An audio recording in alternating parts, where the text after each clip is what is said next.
Hello, happy Sunday to you. I'm wearing this great apron today in honor of Hobie Bupper III, who is over on this side of the Atlantic. He makes these incredible prints for me. This one is in Brazilian colors. So, what am I doing today? I am making Pigeon encased in a salt crust pastry. This is a first for me. We'll have to see how it goes. So first of all, I'm clarifying butter. People often say to me, what does clarifying butter mean? Well, it means just gently heating it up, removing the milk solids, separating, making it a finer finer substance. So this looks like it's pretty much ready now. I'm going to sieve off the stuff, so the clarification. And now, I'm going to turn it up a bit. Here come the pigeon. This is just phase one. This doesn't seem to be hot enough, so you want to get that going a bit. I'm just searing all sides of this. As usual with butter, I'm going to put a little bit of oil in to prevent the butter burning. So this will be sauteed on both sides and set to one side while I make the salt crust pastry. So now it's time to make the salt crust pastry. Now this thing was given to me by my dear friend Lyle Hendry, complete with dough hooks, 40 years ago. It's been a great friend.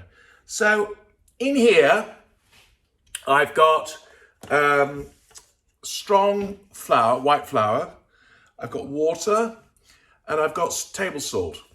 I'll post the precise measurements. So I need to get this going for a bit. Slow speed, just to show you, yeah, it's coming together well. There's a great debate about mixers or food processors. I think really you need both. I mean, obviously, to have this thing you can do by hand is really good. But my mother said, you know, that the engine is different. It goes in a different direction. It's a different kind of mix. So I think really you need both, and it would be very nice to have one of those big Kenwoods. So I'm saving up for one of those. So when this is further along, we will continue. So now we get on to the pastry phase. So after I whizzed it round with the dough hook, I kneaded it, like we all know how, with the knuckles in. Cut it in two, because I'm doing 2 pigeons for this recipe, and shove it in the fridge for 20 minutes. Now, let's cover this pastry with lots of flour, because honestly, you don't want to stint on the flour because it can get very sticky. Then I need to roll this into a circle, and then it's going to be, I don't like the handles at the end of these things. I like, remember it's got to go all the way around the pigeon, and then I'm going to put the pigeon in it, and I'm going to roll it in it, which is quite exciting. This is where, of course, the artistry comes in. And I'm also going to try and cut a circle. So now I'm going to make the circle in the pastry that I've rolled out. Pretty easy. I actually tried for an 11-inch one. I used my Banito. I thought it would come in handy.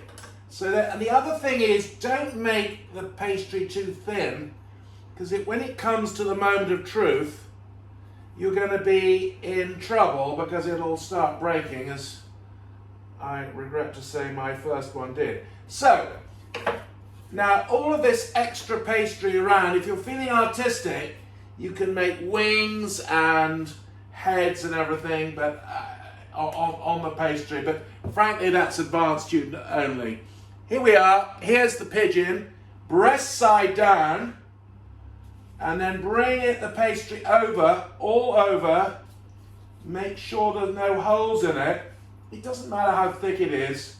Frankly, the thicker the better, I think, in many ways, because it's sort of more of a good thing in many ways. So then you squidge it all in, and then I'm going to, now that's quite good to keep some of this back because the breastbone needs a little attention. I'm now going to coat it with egg yolk, caster sugar, and bung it in the oven. So, time to make the sauce. I put shallots in to the butter that I seared the pigeon to give it more flavour. So now, very important, I need to add the chicken stock.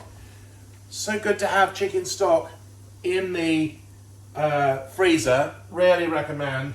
It's one of the best stocks because it's so gelatinous.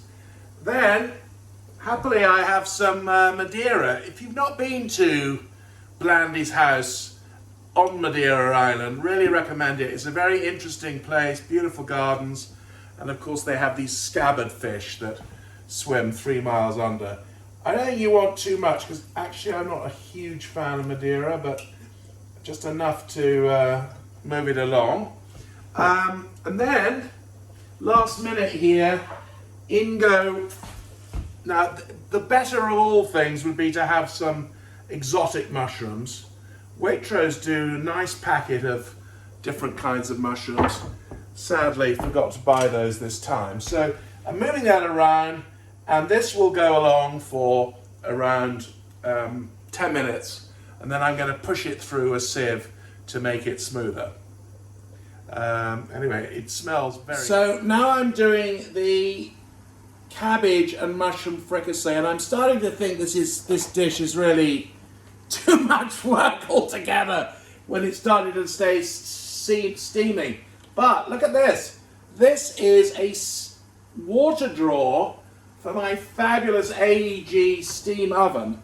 So now, using these magnificent oven gloves that my mother gave me, God, I love them, and Kaz gave me a pair as well. I'm going to put this in, and then put the drawer in, and then I'm going to change the whole thing on top. I want it at a full steam. Press on the button, start. Please ensure there's water in the drawer. There is. Off it goes, probably for about 10 minutes. So now, doing the mushroom fricassee part. So butter, the pureed garlic, and half a shallot. I'm going to get that soft, and then at the last minute, I'm going to add the mushrooms. You know, you could have Pierre de Mort, Trompette, Chanterelle, all of those are very expensive. Again, as I say, that little mixed exotic mushroom thing from Waitrose I think is super. Yeah, so do that, and then it's going to go in a separate bowl, as is the cabbage steaming away behind the camera, which should be nearly ready. So now it's just a question of the pigeon being ready. I want it to be brown. I put lots of egg yolk on, but equally I don't want it to be too, overcooked. So that's all. It's rather like beef Wellington. You know, you're trying to get it right. But this has been a labour of love. But what I am feeling is that the Madeira in this sauce here is absolutely just lifts it. So try to have a bottle of Madeira always for medicinal purposes. Right, so finally this marathon is ready. Let's have a look. I'm liking the look of the pastry, the salt cut crust pastry. The secret is to dig in, down the bread. Oh, look at this. Look at the perfectly cooked pigeon in there. You've got the Madeira sauce around the side, the mushroom and cabbage fricassee. Looks very promising. So there were quite a lot of egg yolks left from my salt crust pastry dish. So we made a Zabaglione, masala, egg yolks, whisk, whisk, whisk. Delicious. Pretty rich, but, you know, delicious.